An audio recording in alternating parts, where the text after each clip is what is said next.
ప్రియమైన దేవుని బిడ్డలారా, అంతా బాగున్నారా? నా పేరు డానియల్ అబ్రహాం. మరి తిరుపతి ప్రాంతంలో లివింగ్ గాడ్ మిరాకిల్ మినిస్ట్రీస్ అనే సంఘాన్ని స్థాపించి గత 13 సంవత్సరాలుగా ప్రభుకి నమ్మకమైన సేవ చేస్తూ మా ఒక జీవితం ముందుకు సాగిపోతా ఉంది. ఈరోజు నిజం అనే కార్యక్రమాన్ని మీరు చూస్తున్నారు. ప్రతి వారం కూడా అనేకమైన సత్యాలను మనం తెలుసుకుంటూ మన ఆత్మీయ జీవితాన్ని ఎలాగంతా మనం మెరుగుపరుచుకోవచ్చో ఈ కార్యక్రమం ద్వారా మీరు తెలుసుకుంటున్నారు. ఈరోజు మనం ధ్యానించబోయేది ఏంటంటే, దేవుని ఉద్దేశం మన పట్ల ఎలాగుంది. ఈరోజు దేవుని బిడ్డలారా, చిన్నప్పటి నుంచి మనము అనేక కలలతో పెరుగుతూ ఉంటాం. నేను ఇలాగుండాలి, నేను పెద్ద అయితే ఇది అవ్వాలి, ఎన్నో కోరికలు పెట్టుకుంటూ ఉంటాం. నేను ఇలాగ పెరగాలి, ఇలాగ జీవించాలి, ఇలాగంతా ఉండాలి అని చెప్పి ప్రతి మనిషి కూడా తన జీవితంలో అనుకుంటూ ఉంటారు. ఎందుకు? నేను కూడా అలాగే అనుకొని పెరిగాను. మీ జీవితంలో కూడా మీరు అలాగే పెరుగుతూ ఇంతవరకు జీవించి ఉంటారు. కొంతమందికి వారి కలలు నెరవేరుతూ ఉంటాయి, కొంతమందికి వారి కలలు నెరవేరకుండానే ఈ లోకాన్ని విడిచి వెళ్ళిపోతూ ఉంటారు. ప్రియమైన వారులారా, ఈరోజు మనం ధ్యానించేది మీ కలల గురించి కాదు కానీ, మీ ఉద్దేశాల గురించి కాదు కానీ, దేవుని ఉద్దేశం గురించి. మీ గురించి దేవుని ఉద్దేశం ఎలాగుంది అది గాన మనం తెలుసుకుంటే మన జీవితంలో సగం సమస్యలు తగ్గిపోతాయి. అనవసరమైన ప్రయత్నాలు, అనవసరమైన పోరాటాలు మన జీవితంలో ఉండనే ఉండవు. ప్రియమైన వారులారా, దేవుడు ఒక గొప్ప కారణంతో నిన్ను నన్ను ఎన్నుకొని ఉన్నాడు. వ్యర్థంగా తన కుమారుని రక్తము ద్వారా మనల్ని విమోచించలేదు. నీ మీద ఒక గొప్ప ఉద్దేశం దేవునికి ఉంది. దేవుని బిడ్డలారా, యేసుక్రీస్తు ఈ లోకానికి వచ్చింది ఊరికే కాదు, అది ఒక కారణం ఉంది. దేవుని యొక్క చిత్తము యేసు ప్రభు జీవితంలోనే కూడా ఒకటి ఉంది. దేవుని బిడ్డలారా, ఈ విషయాన్ని యోహాను సువార్త 18వ అధ్యాయం 1వ వచనం నుండి 11వ వచనాన్ని మనం చదువుకున్నట్లయితే, యేసు ప్రభు తన జీవితంలో ఆఖరిగా గెత్సెమనే అనే తోటలో తన శిష్యులతో కలిసి ప్రార్థన చేస్తూ ఉంటాడు. ఆ సమయంలో ప్రధాన యాజకులు వారి యొక్క బంట్రోతులను యేసు ప్రభు మీదకి పంపిస్తూ ఉంటారు.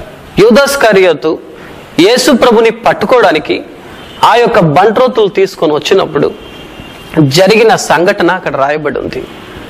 చూడండి, మల్కు అనే ఆ ఒక ప్రధాన యాజకుని యొక్క సేవకుడు పేతురు తర్వాత యేసు ప్రభు ఉంటున్న ప్రాంతానికి వచ్చి యేసయ్యని పట్టుకోవాలని వచ్చినప్పుడు, యేసు ప్రభు శిష్యుడైన పేతురు తన చేతిలో ఉన్న కత్తిని తీసుకొని ఆ మల్కు అనే ఒక ప్రధాన యాజకుని యొక్క పనివాని ఒక చెవిని నరికేస్తాడు. అప్పుడు అతను చెవి తెగి కింద పడిపోతుంది.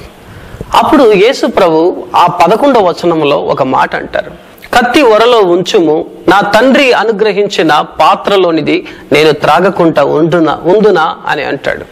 అవును దేవుని బిడ్డలారా, యేసు ప్రభు ఆ మాట చెప్పి ఆ మల్కు అనే సేవకుని యొక్క చెవిని మరలా అతికిచ్చేస్తారు.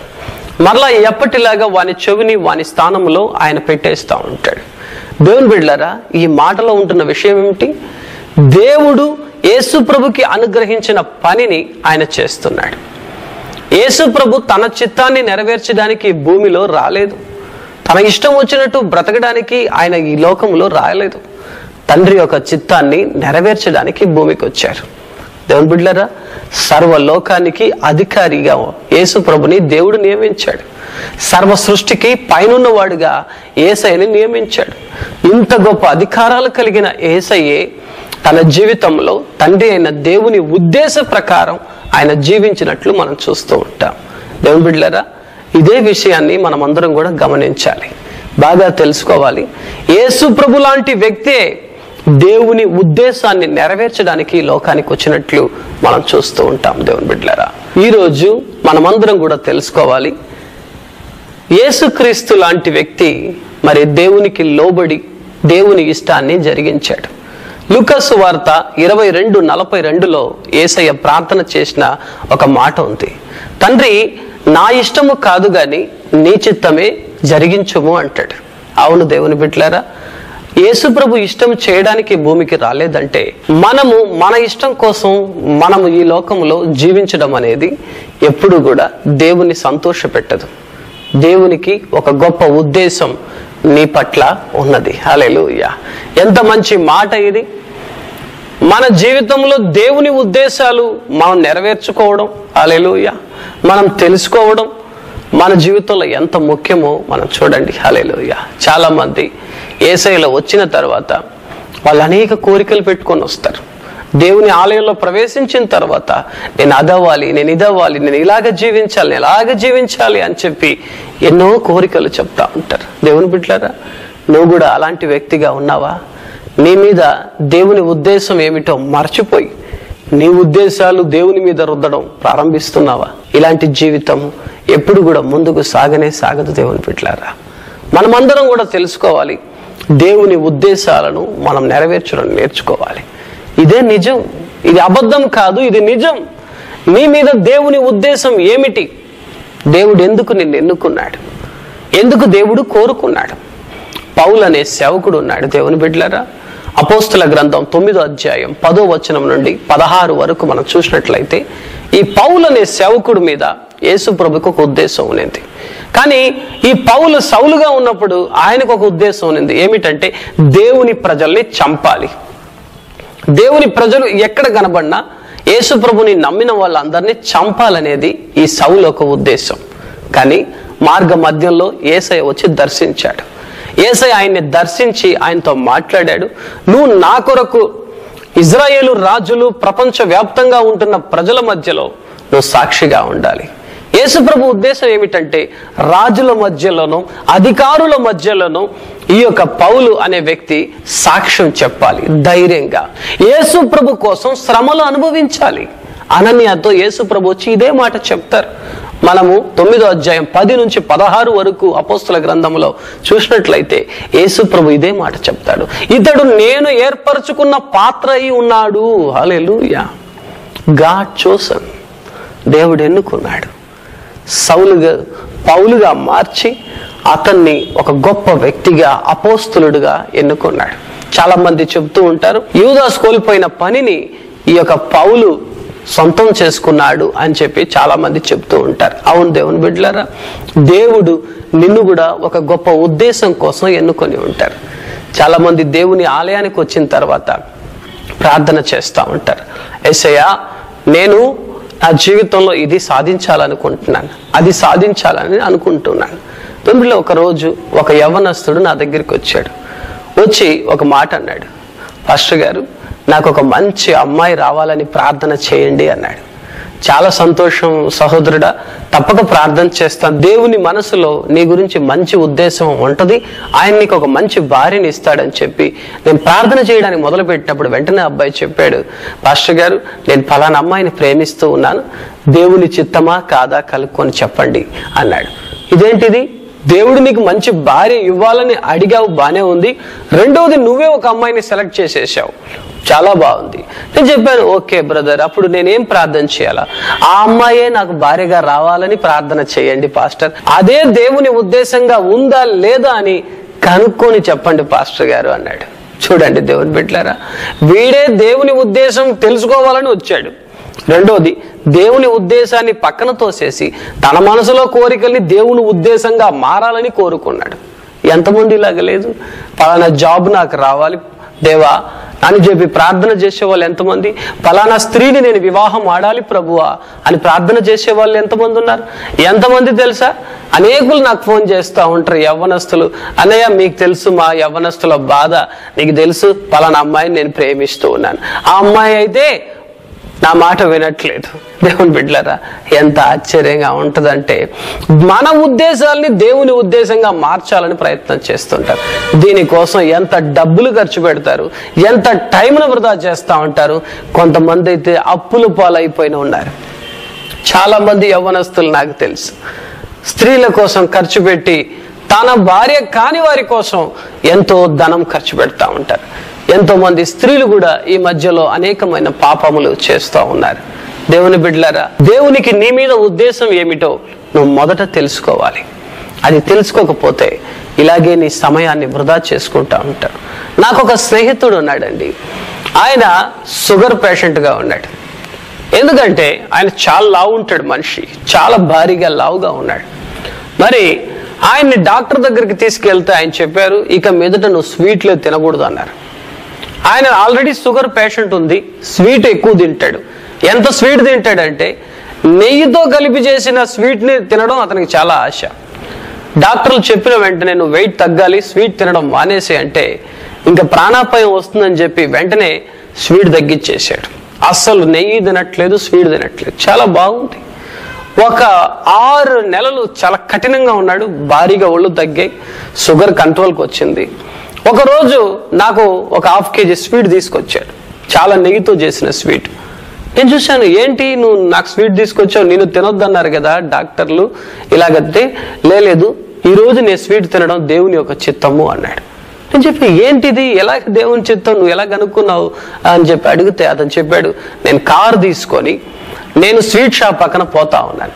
పోయేటప్పుడు నా మనసులో ఆలోచన వచ్చింది, స్వీట్ తిందామా అని.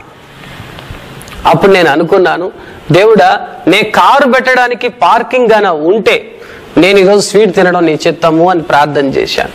దేవుని బిడ్డలారా, ఆయన చెప్పాడు, నేను మొదటిసారి వెళ్ళినప్పుడు ఆ రోడ్లో కారు పెట్టడానికి స్థలమే లేదు అన్నాను. మళ్ళా పోయి టర్నింగ్ తిరుక్కొని వచ్చాను, మళ్ళా చూస్తే స్థలం లేదు. 9 సార్లు టర్నింగ్ తిరిగి వచ్చి చూస్తే స్థలం, 10వ వచ్చాను, ప్లేస్ ఉన్నింది. అప్పుడే అనుకున్నాను, దేవుని చిత్తము నేను స్వీట్ తినడం. చూసారా, ఈయన 9 సార్లు ఆ పక్క రౌండ్లు కొట్టి చక్కర్లు కొట్టాడు బాగా, తను అనుకున్నది జరగాలి అని. దేవుని బిడ్డలారా, ఇలాంటి వాళ్ళని మనం ఎప్పుడూ మార్చలేము. తన ఉద్దేశాలు నెరవేరాలని దేవుని మీద పోరాడే వాళ్ళు ఉన్నారు. హల్లెలూయా. దీనికోసం నువ్వు ఉపవాసం ఉన్నా ప్రయోజనం లేదు, దీనికోసం నువ్వు త్యాగాలు చేసినా ప్రయోజనం లేదు. దేవుని బిడ్డలారా, నీ ప్రేమను అర్థం చేసుకొని వాళ్ళ కోసం, నీకు సొంతం కాని దానికోసం నువ్వు ఎంత ప్రయత్నం చేసినా నీ జీవితం విజయం సాధించదు. దేవునికి నీ మీద ఒక గొప్ప ఉద్దేశం ఉంది. దేవునికి నీ మీద ఒక గొప్ప ఉద్దేశం ఉంది. అది ఏమిటి? అది తెలియకనే మనం అందరూ వస్తూ ఉంటాం, రాత్రి పగలు టైం వేస్ట్ చేస్తూ ఉంటాం.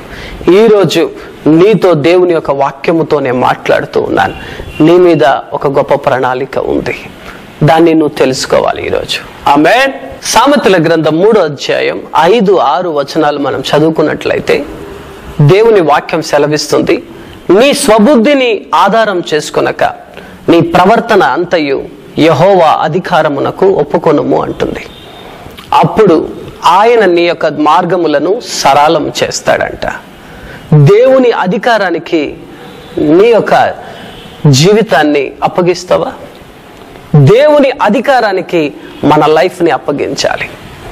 దేవుని అధికారంలోనికి మనం వెళ్ళాలి. హల్లెలూయా. మన అధికారంలోకి దేవుడు రావాలని ఎప్పుడు అనుకోకూడదు. ఇది నీ యొక్క మూఢ నమ్మకం అవ్వచ్చు, శాతాను ఒక ప్రేరణ కావచ్చు.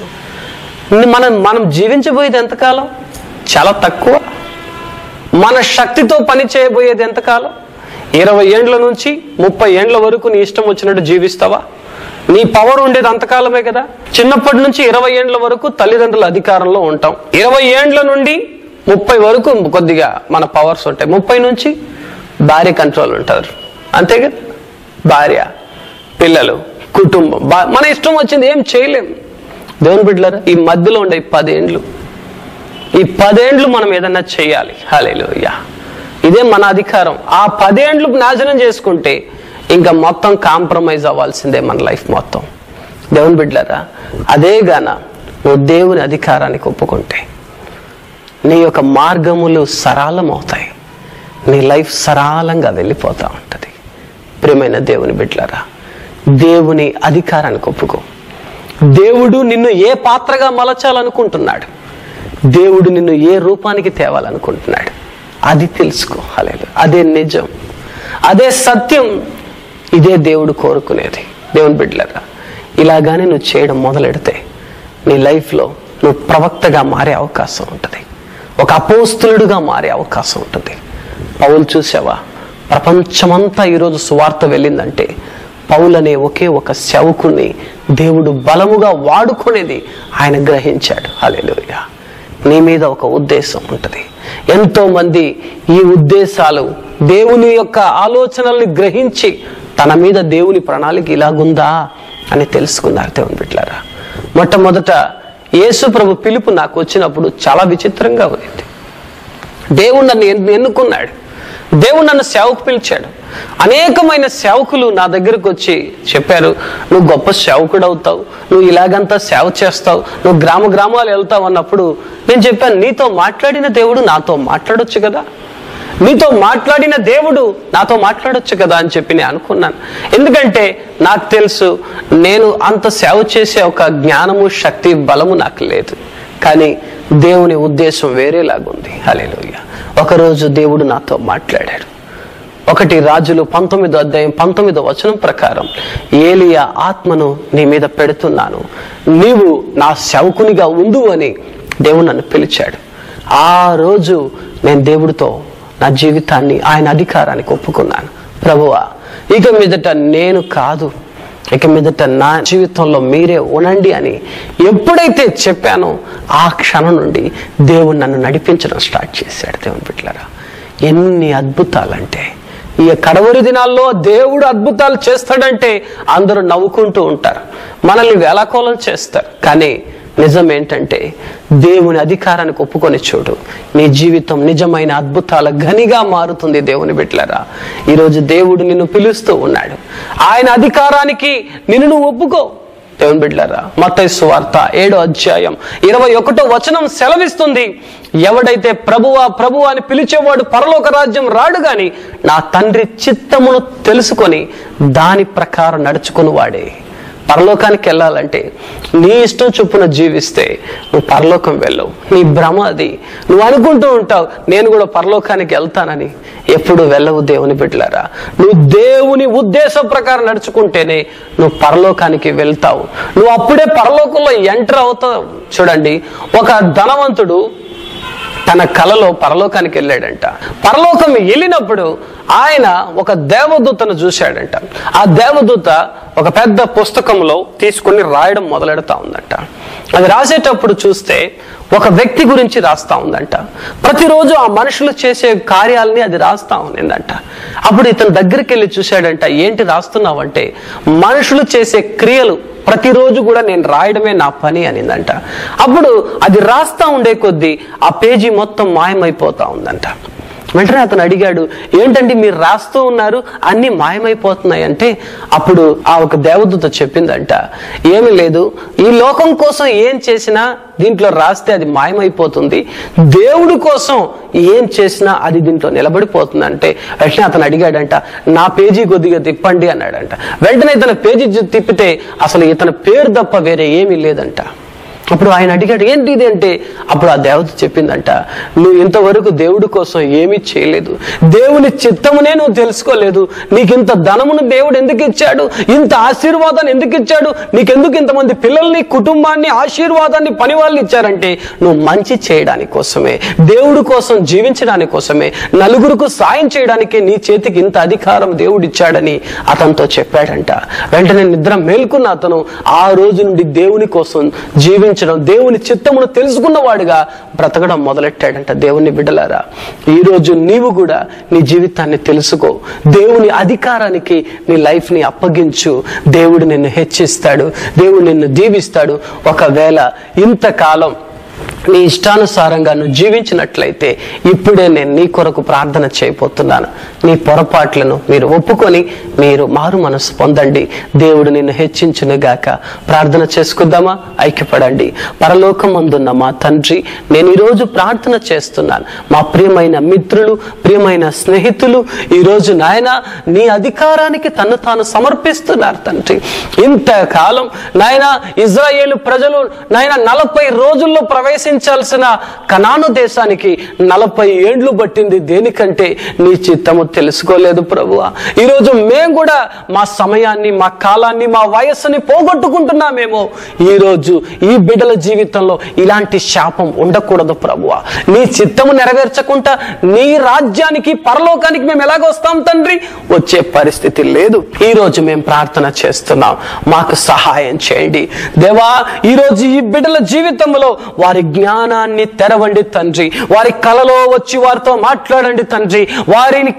వారి మీద మీ ఉద్దేశం ఎలాగున్నదో అది మీరు తెలియచేయండి ప్రభువా. మీరు తెలియజేస్తే మీ బిడ్డలు జీవిస్తారు ప్రభువా. మీరు తెలియజేస్తే వాళ్ళు సాక్షులు అవుతారు ప్రభువా. యెషయా గ్రంథములో మీరు సెలవిచ్చారు కదా, మీరు నడిచేటప్పుడు ఇదే త్రోవ, కుడి తట్టు ఎడమ తట్టు మీరు తిరగండని చెప్పే శబ్దం మీ వెనక వినబడుతుంది అన్నారు కదా. ఆ మాట ప్రకారం నీ బిడ్డలను నడిపించండి. వారిని దేవా నువ్వు నడిపించండి. You direct them lord. మీరే వారిని సరైన దిశలో సరైన మార్గంలో నడిపించండి. ఇక వారి ఉద్దేశాలు నాయనా మీరు తీసివేసి నీ ఉద్దేశం నెరవేర్చండి. నీ ఉద్దేశాలు ఎప్పుడు మంచివి తండ్రి. నీ వాక్యం సెలవిస్తుంది, మా తలంపుల కన్నా మీ తలంపులు ఎంతో శ్రేష్టం. ఆకాశం భూమి కన్నా ఎంత ఉన్నతంగా ఉన్నదో అలాంటి తలంపులతో మమ్మల్ని నింపండి. ఆకాశము నాయన నీ జానంత ఉన్నదే అన్నావు తండ్రి. నాయన ఆ ఒక పెద్ద హస్తముతో మమ్మల్ని దీవించండి. ఈ బిడ్డలు ఎంతమంది ఏకీభవించారో వాళ్ళందరూ నీ ఉద్దేశములను గ్రహించుదురుగాక, నీ ఆత్మను పొందుదురుగాక. వారికి విరోధంగా వస్తున్న ప్రతి శత్రు సైన్యాన్ని లయపరుస్తున్నాను. వారిని దారి తప్పించే ప్రతి కార్యము తొలగించబడును గాక. ఈ రోజే నీ కృపను వారి మీద పెడుతున్నాను. ఆశీర్వదిస్తున్నందుకు ధన్యవాదాలు. గొప్ప నీ శక్తిని విడుదల చేస్తున్నందుకు వందనాలు. వారిని చేర్చుకున్నందుకు వందనాలు. ఇప్పుడే నీ అభిషేకం కలిగిన ఆత్మ వారి జీవితంలో నింపబడాలని ప్రార్థిస్తూ ఆశీర్వదిస్తూ యేసు నామములో వేడుకొనుచున్నాను తండ్రి. ఆమేన్. అందరు చెప్పండి ఆమేన్, ఆమేన్, ఆమేన్. దేవుని బిడ్డలారా, దేవుడు మీ ప్రార్థన విని ఉన్నాడు. ఈ రోజు నుండి మీరు నిజమైన దేవుని అధికారంలోకి వస్తున్నారు. చాలా ధైర్యం కలిగి ఉండండి, భయపడపాకండి. జరిగిపోయిన దాన్ని తలంచి కుమిలిపోవద్దు. దేవుడు మిమ్మల్ని హెచ్చిస్తాడు. ప్రియమైన వారులారా, ఈ టీవీ కార్యక్రమం మీకు ఎంతో ఆశీర్వాదకరంగా ఉందని నాకు తెలుసు. మీ యొక్క ప్రార్థన అవసరతలు కానీ, మీ యొక్క ఆత్మీయ విషయంలో మీకు కావాల్సిన సలహాల విషయాలు కానీ కింద కనబడుతున్న ఫోన్ నంబర్కి వెంటనే ఫోన్ చేయండి. మీ ప్రార్థన అవసరతలు, దేవుని యొక్క ఆలోచనల కోసం మీరు వెంటనే ఫోన్ చేయండి. దేవుడు మిమ్మల్ని దీవిస్తాడు. తప్పక మీ కొరకు మేము ప్రార్థన చేస్తాం. అదేలాగా మా పరిచర్య తిరుపతిలో జరుగుతూ ఉంది. ప్రతి ఆదివారం కూడా మరి 2 ఆరాధనలు జరుగుతూ ఉన్నాయి. మీరు తిరుపతికి దగ్గర ఉన్నట్లయితే తప్పక కలుసుకోండి. అనేకులు వ్యాధిగ్రస్తులు స్వస్థత పొందుతూ ఉన్నారు.